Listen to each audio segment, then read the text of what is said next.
Hello, John Talley here with Partzilla.com, and welcome back to my garage during our, well, if you want to call it the pandemic sequestration that we're still dealing with. Even though in Georgia they are starting to open up a little bit, we're still going to broadcast here for the next couple of Fridays just to see how it goes. Once again, I'm just here to answer a few of your questions, spend a little time chatting back and forth, see if I can help you out on whatever project you may be working on. And we actually have several people already lined up. So we'll start at the top, and Cliff wants me to give him a shout out, so we're going to start with you, Cliff. And he has a 2005 Yamaha YFZ450 that won't start. When I hit the starter button, nothing happens at all. Brand new battery, brand new starter solenoid, and brand new kill switch. And key ignition is still nothing when I press. When pressed, nothing happens.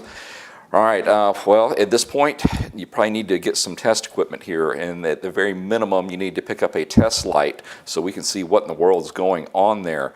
If you know your battery is good and it's over 12.5 volts, as long as that's a known factor, then I would check the fuses, use your test light to go to the solenoid to make sure you've got power on one side, and then it should be transferring it over to the other. If you're sure you've got power, then you can start working backwards, start looking at the switch, see if it's actually making any type of continuity test on it, make sure it's making a contact in there. Yours is, it sounds like, honestly, it's going to be the fuse, because, I mean, it should do something. One of the questions you can probably find out for me real quick, when you turn on the power switch, if it's a, well, that's an 05, so that is a carb-rated one, but do any of the indicators come up on it as far as your neutral switch or anything like that? That'll tell me if your main fuse is blown, and then maybe I can guide you as to the next step so we can figure this thing out. Jordan is asking me about a starter he just replaced on a 1993 Honda TRX300. Hey, another starter today. We're just all about those. When I go to press the start button, it just spins like the gear is not grabbing the wheel. And what do you think is going on? Well, if memory serves, on that one you're actually using a one-way clutch and a starter reduction gear. So that would make me think that there's something wrong going in there, because the starter motor, it doesn't have any type of engagement, I mean, other than that one-way clutch.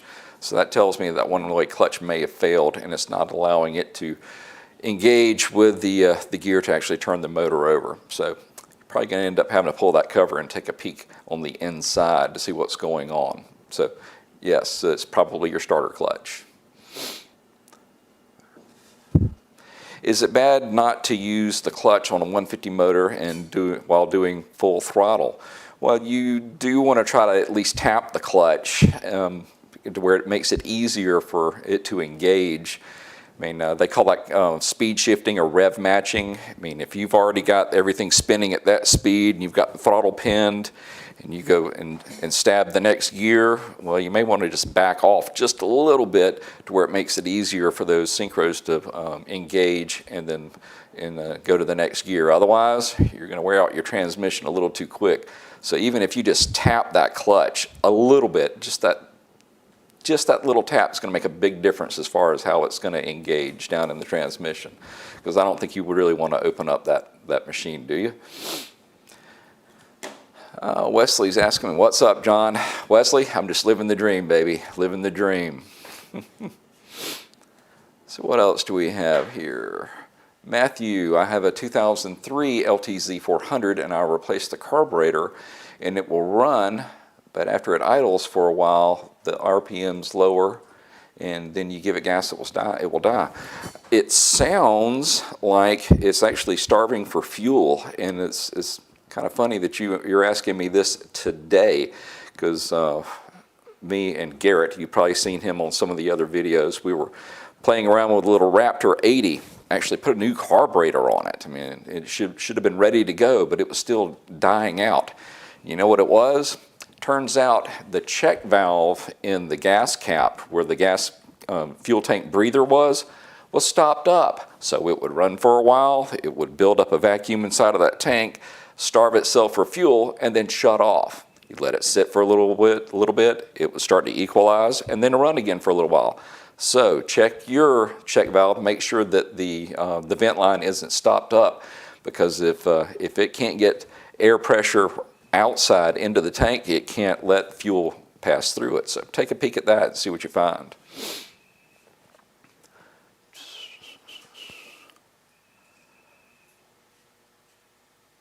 All right, Chris has a 2005 TRX 400EX. When I bought it, it came with a velocity style intake. Okay, I'm rebuilding and jetting the carb to try to get it run closer to right. What jetting size would you start? If you were keeping the velocity stack, it is going to try to force more air in there. So I would bring up both my idle adjustment by about 1/2 to 3/4 of a turn and go up one size on my main jet and see where that gets you.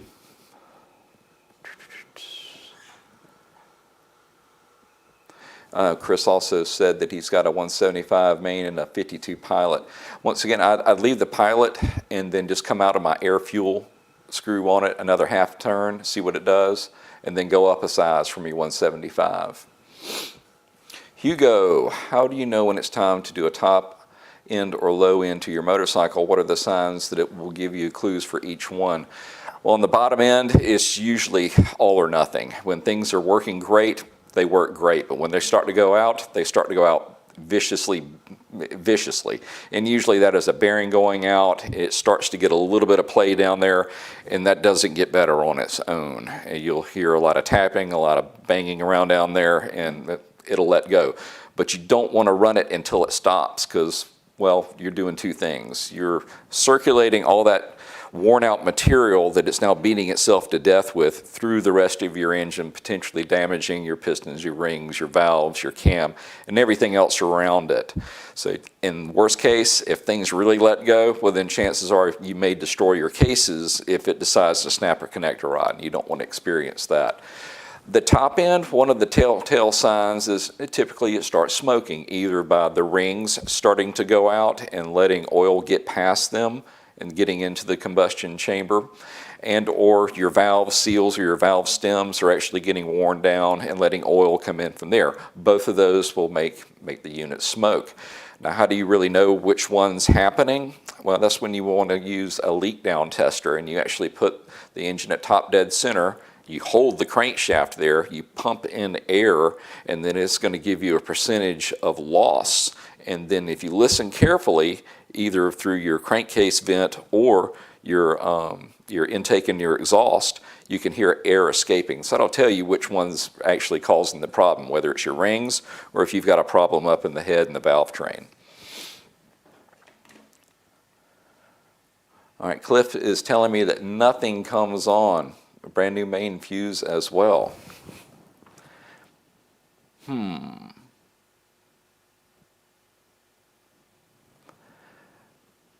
You definitely need to get either a test meter and or a multimeter, because now we need to start really picking through it, and it's more of a divide and conquer.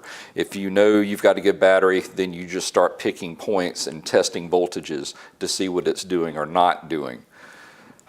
Just for kicks, check your ground real quick and make sure it's okay. I've actually seen these where they look like they're grounded, but you put your wrench on that bolt and it'll move, because if it's loose, it'll build up some corrosion in there and it'll look like it's making contact, but it's not. So take a peek at that real quick.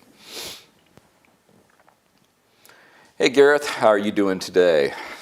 Everything is going well. It's a beautiful day. We've got a little polar vortex moving in, and that's going to make tomorrow really pleasant before the dog days of summer are upon us.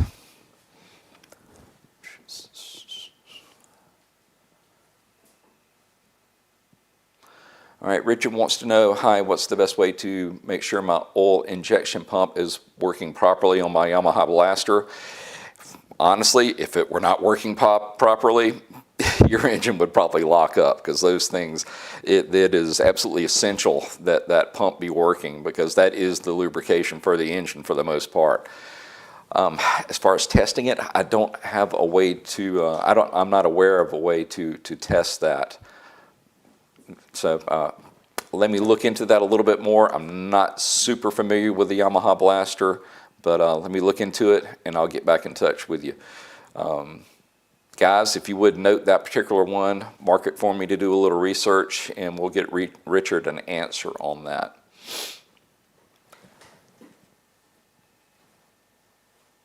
Kai Ren has a couple of questions for me. Hello again, John. Hello.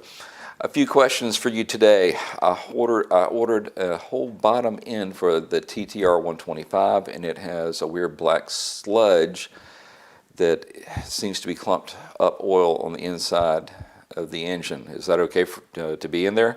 Well, no.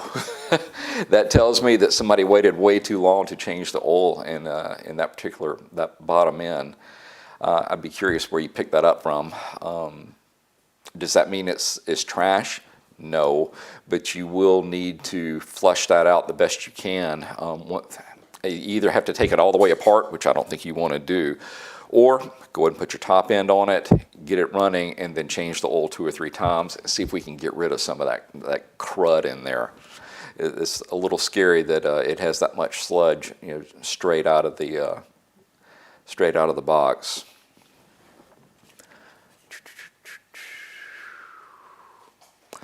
All right, Mike is asking me, what is the best brand chain maker breaker riveter?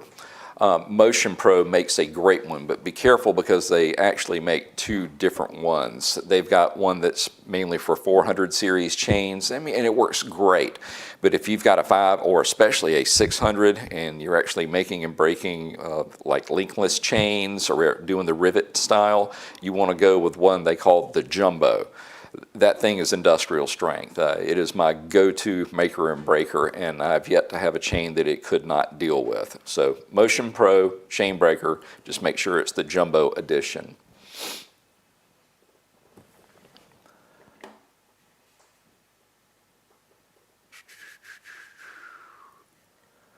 Cliff is also telling me, I also have a 2004 LTZ400 that started getting harder to start until eventually it wouldn't start, so all I had to do was adjust the valves and it started right up.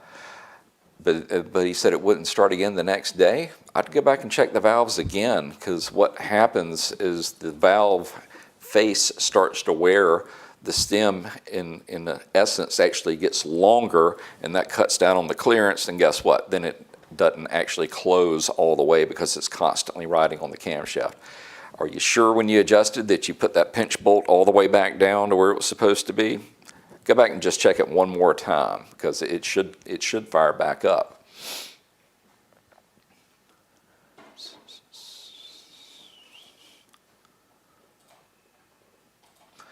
All right, Panic is saying, it's me, John. I bought a Suzuki X3. It's a 2-stroke, but it won't idle. The engine will die if you don't rev it. Sounds like it's the pilot circuit is stopped up, so I would be heading into the carb to make sure it's actually cleaned up, because what you're describing is a stopped up pilot jet, which is basically your idle jet.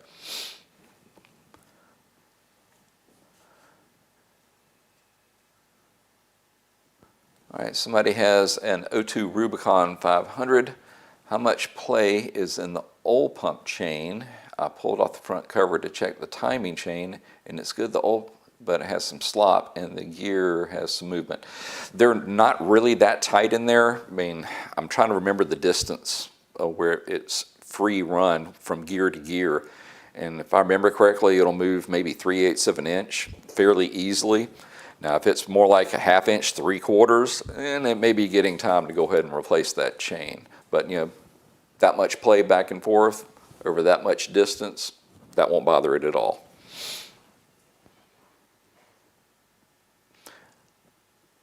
All right, somebody's trying to challenge my Spanish speaking ability, which is horrible. I took it back in high school, and that's back when we had stone tablets. So we're going to make a note of Varas, V-A-R-A-S, guys, and y'all, if my team would go ahead and translate that, and I'll find out the answer, and then we'll respond directly back to him or her. And it's something about an injector. That's about all I can make out. Sorry. Danny's asking, are all the mechanics on a 2009 Grizzly 700 all the same. I notice different model numbers and assume they are color codes. Is that correct? For the most part, yes. It'll be different color codes and or different levels of trim, but as far as the mechanical part of it, they should all be the same.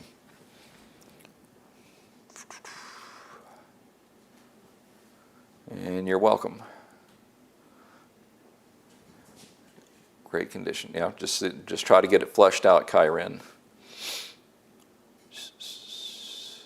All right, Cliff's telling me that the ground is good on the 450. Once again, we're going to have to get a multimeter or a test light so we can start probing. Otherwise, you're just throwing darts in the dark.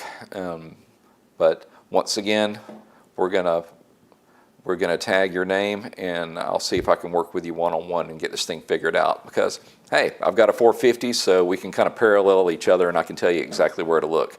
Cliff, I'm taking a interest in yours, and we're going to figure this thing out. Maybe not today, but we will.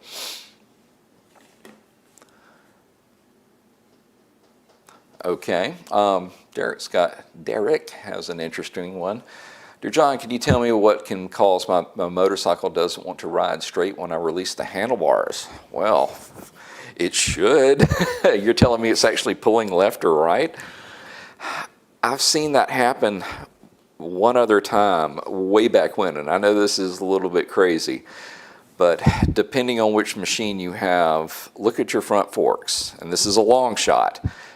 If it's one, of course, a newer model where the axle is actually up on the fork tubes, make sure that they aren't flipped, like the axle's up here on one side and the other one's pointing down. Believe it or not, that happened on I think it was a 250. It was a three-wheeler ATC 250R that we had just assembled, and we couldn't figure out why this thing was handling like a demented fiddler crab. And one guy finally saw that, hey guys, you know, our forks were actually reversed as far as the rotation. So just for kicks, look at your front end and make sure that that didn't happen to yours. It would be bizarre if that actually happened to somebody else as well.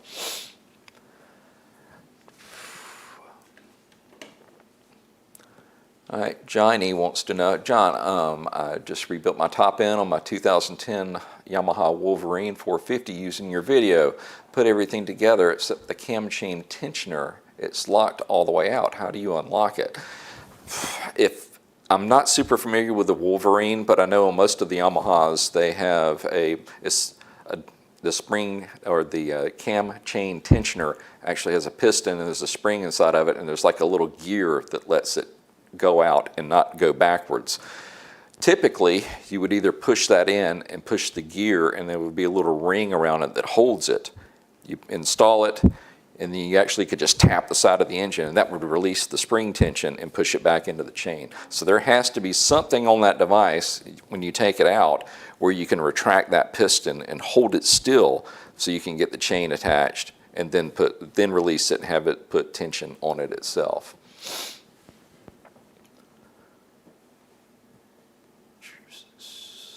All right, Keith is asking me about a 2019 Grom. He adjusted the throttle cable, and now I have a low idle at start. Should I reset the TPS and the ECU? Most definitely. They are a little finicky on a good day. If you mess with the Grom, they want to be recalibrated, so to speak, and that reset procedure is just about required every single time. And I believe, it's been a little while since I worked on our Grom, that you just disconnect the negative on the battery, let it come all the way down, and then go through that starting procedure. I can't remember off the top of my head, but there's so many forums that can walk you through the reset procedure on that. So it's not that tough to do. I just can't recall it at the moment.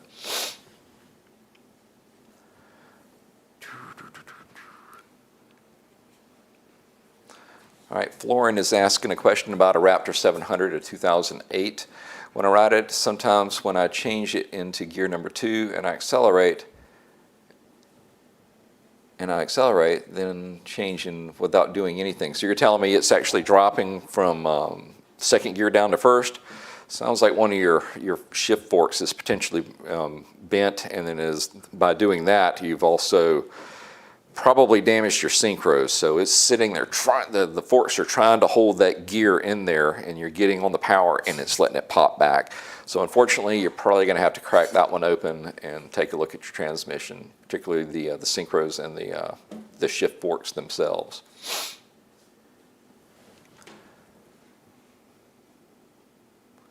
Kyron's asking me, how do I install piston rings on the TTR? Looking at the manual, it said the manufacturer marks face up. Yes, there is nothing on these rings. Okay, you can look at the two top rings, and the top one is your compression ring. And if you look down the side of it, if you're holding it like this, and it's in this frame, it's going to have a same profile going from top to bottom.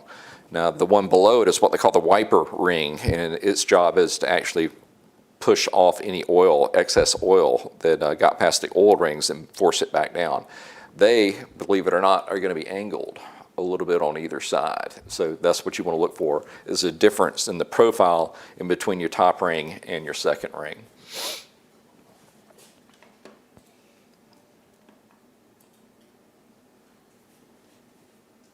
Yep. Cliff, I'm going to get back with you one-on-one about your 450 because I don't have the 450 in front of me. So I figure maybe we'll even FaceTime to see if we can figure this thing out. You'll have your test light on one end and I'll have mine on the other. So give me till Monday or Tuesday, and then we'll see if we can hook up and get yours figured out.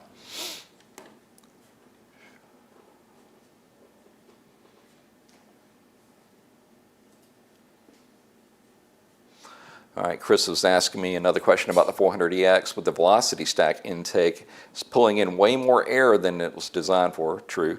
Do you think I'll ever be able to get it completely dialed, or should I pony up and buy a factory air box?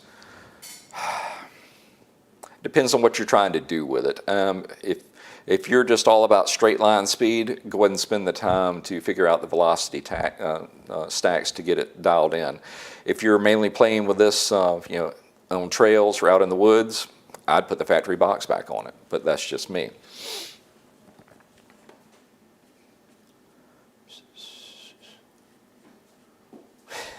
Matt wants to know how to avoid going off at 10A, and he's probably talking about Road Atlanta 10A, and the biggest advantage, or the biggest way to keep that from happening, is to make sure you've got the right brakes and tires on your car when you've come off that back stretch at Road Atlanta. That's how you avoid going off at 10A. Stacy, I've got an 03 Rancher 350, smokes oil out of the exhaust, so I tore it down and replaced the rings and piston and had the head redone with new seals and a balance job and put rings out at 120 degrees. It still blows oil past the piston. Any advice will help. All right, you said you replaced the pistons and rings, and so that tells me that you kept your existing cylinder. So if you did that without measuring the cylinder and checking the difference in between the measurement of the cylinder bore and your piston that went back in, there may be too much clearance in there and the cylinder walls are worn out, and you put in new rings, and guess what? That wear factor is still there and it's allowing oil to get past. So maybe we should have had that cylinder bored, which that one is capable of being bored and gone up to the next piston size. Because I believe on the 350, you've got your standard, and then you've got 3 overbores that you can do in thousandths. So maybe you may have to go back in and do some of that work again, because it sounds like you've still got too much of a clearance issue there.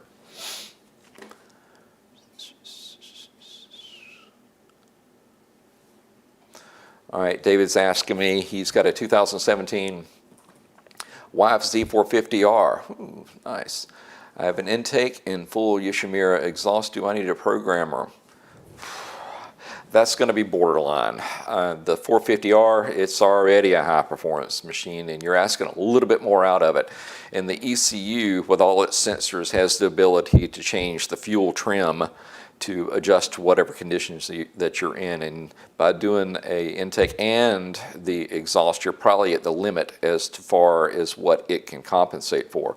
So you may want to go with a piggyback on there to you know, not lie to it, but to adjust the fuel air fuel ratio just a little bit more.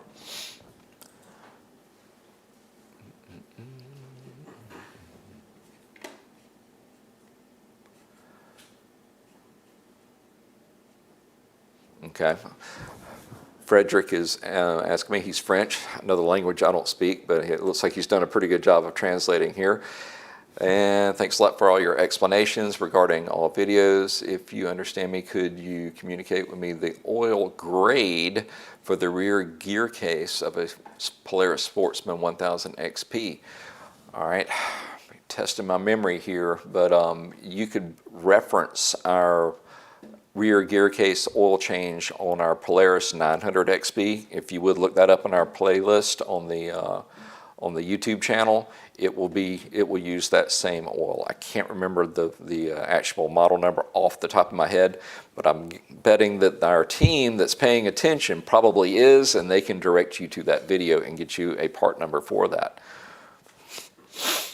And my director is over here nodding his head, so maybe that's going to happen. Already done. Yep. Told you there, I have a good team that keeps me afloat around here.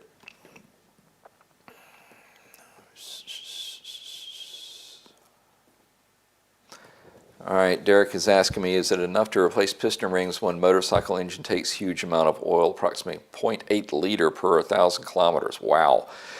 Greetings from Poland. It might not be just the piston rings, and that's when you need to do a leak down test, because that will tell you if it's losing pressure and then letting oil in, either A, through the rings, or B, up at your valve guides and the valve seals, because both of them can cause what you're, either one of those or both can cause oil consumption in just about any engine. So it's kind of a shot in the dark unless you do a leak down test. Well, all right, guys.